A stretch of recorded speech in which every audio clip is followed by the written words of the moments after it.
Okay, so Flip Anything USA. Hey, today I'll just quick ride home ramble here. I want to talk about Tony Korfman, Big Tony Korfman. This is a man that I met when I was 15 years old. Just a heck of a nice guy. 6'5", roughly, I think. Big man. I was 15 years old. This is like 40 years ago. And I was working in a tourist camp in Northern California, and Tony Korfman, some of you know his name. He was well, a lot of people know him for a lot of reasons, but he was a very successful gambler, poker player, and he actually kind of did that more later in life. Well, when I met him, he was a pit boss in Vegas, and he had a big family then.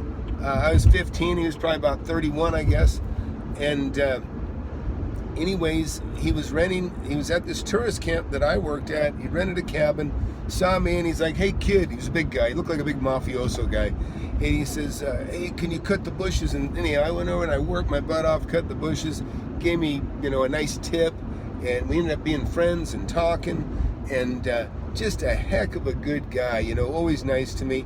And then we started a friendship that, lasted, all these years. And after that, I didn't see him, but he would send me care packages and a gift. And you got to remember, I'm young. I'm just becoming an adult and working. But he was very thoughtful. And if I called him, he'd take his call. Then when I got to be 21, I called him up, and he put me and my buddies up at I think the Circus or one of the hotels in Vegas. And just a very generous, good guy. Later on, I'd run away from home, or actually before that, I'd run away from home, and I called him and says, "Hey, when I was, long story, but I was in Sacramento." He said, "Yeah, I'll put you to work, kid, but call your parents," and all that sort of thing. It was all good. But anyways, so I get to thinking about him, because I hadn't talked to him in a long time, and it had been a long time. And so I was talking to one of my other associates, and he says, "Oh yeah, I know Big Tony Korfman. Yeah, he's a poker player, a gambler." And so I'd looked him up on YouTube a while back and saw that he was winning big pots. He's a very good gambler, and so I thought, I got to get a hold of him, So I go to look him up yesterday, and I find out he died 2 years ago. And so, really a shame, anyways, I went in and I found, one of the obituary pages on him, and you could tell he was the same. He was the same way with me as he was with everybody. So many people praised him and talked about what a great and wonderful, generous guy is. Just basically same story, same sentiments I have, just different circumstances. He helped people, he shared, and anyways, I just I just want to share this, because a lot of times you think about people you want to reach out to and say thank you to, and before you know it, it's too late. It's just too late. And I wish I'd have stayed in touch with him a little better. I think it's been 10 years since I have talked to him last, but and he'd had some tough tragedy going on too at one time. I won't even bring it up. It's so tough for him and his family, but good man, really good man. And I've had several good mentors in my life that are dead now, and he was one of them. And I try to live my life in a way that I can be proud of myself, my kids can be proud of me, and that I want to be helpful. I really, I always tell my boys and my girls, I say, my goal is that when I die, that when my kids think about me, I want them to think about me as fondly as I think about my father, because I really love my dad, really good man, and that's what I want, and that's how I want how I want my kids to feel about me. And I've told you about John Brooks, another generous man in my life, a good guy. And when he died, I was told I didn't make it to the wedding because I moved out of that area, but I didn't even hear about it until it was too late. But I was told 300 people, 300 men, not a dry eye in the place at his funeral, because he was very much like Big Tony Korfman. He was just a good, giving individual, and just a very good guy. But so anyways, that's it. I just wanted to share that. Tony Korfman, Tony, I wish if you can hear me, I just want to tell you, I really, really appreciate all your generosity and all your kindness you've extended to me and different people in my family. And you're a wonderful mentor. And maybe his kids or some of his family would see this. I really appreciate your dad or your husband. In fact, I'll tell you a story. This is a funny story. So this is extended this. So I talked to Tony. I talked to him, I don't know, it was 10 years ago, 15 years ago. But I called him, he goes, oh, hey, kid, how you doing? And I think I told him, I moved to Texas and stuff and back then. And he says, he tells me a story about he got his wife a horse. I said, oh, well, that's great. He goes, oh, no. He goes, you can't imagine. He goes, so I get my wife a horse. And, of course, it's a great breed. It's a nice horse. And he goes, and then that leads to having to get her some training. So I got to pay for her training course. So that leads to riding outfits.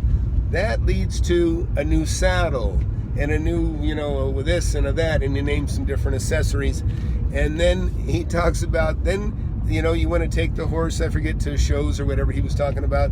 And he says, and so we get a trailer. Well, then the trailer's so heavy, now I got to buy a new truck, kid. And so he's going and goes, now I'm $40,000, with this new truck and the trailer. And so he goes on and on and on about all the different expenses. And he's saying, now we got that. And he goes, now my wife, she's a little bit afraid of the horse. So we send the horse, I think he said, to New Mexico. And he says, so I send the horse to New Mexico. Well, the horse is lonely. So what do I got to do? I got to buy the horse another friend. So I got to buy another horse, he tells me. And so now he's got another horse to keep that horse company. And then he tells me that all of a sudden the other horse, the friend horse, companion horse, whatever you want to call it, gets sick. And so now he's got to get a vet. They got a vet. So now he's got a vet bill he's got to deal with. And so now, a little while later, then the horse dies. And so now he's got to bury the horse. So anyways, it was a very funny exchange. And it was wonderful just to hear somebody so jovial talking about, a little expensive, funny situation. But he was a very caring guy. And you could tell he loved his wife, loved his family, loved his kids, and loved people. Really, he just demonstrated that just by taking time with somebody like me and other people. But that's Big Tony Korfman. And, if you look him up, you can see the obituary, and you'll see that, they have these, tribute pages they make. And you'll see that somebody took time to make a nice tribute page for him. And the people that are writing in and talking about, just how sorry they are and how grateful and how appreciative they are to have such a good friend as Tony Korfman, and myself included. So, that's all I got to say, folks. And again, to Tony's family, very sorry for your loss. Really, really appreciated that, your father, your husband, and he was a good man. And of course, we all miss him very much. And I'll never forget him. And but sorry for your loss. And that's where I'll leave it. So, folks, be sure to reach out and tell those people that you appreciate, because you never know, tomorrow night might not come, and for them or for yourself. And I can tell you that even on my own father's death, when my father died, it was a long death, Alzheimer's. Well, it's something I'm concerned about getting myself, as are other people in my family. But I'll tell you, it was a long, slow death, but I had plenty of time to tell my dad how much I loved him, how much how proud I was of him. Because, I've seen a lot of people that when a father suddenly dies, a lot of young people will tend to go, gee, I wish my dad could have seen me succeed. I wish, I could have made him proud of me. Or they say that. Well, and I totally get it.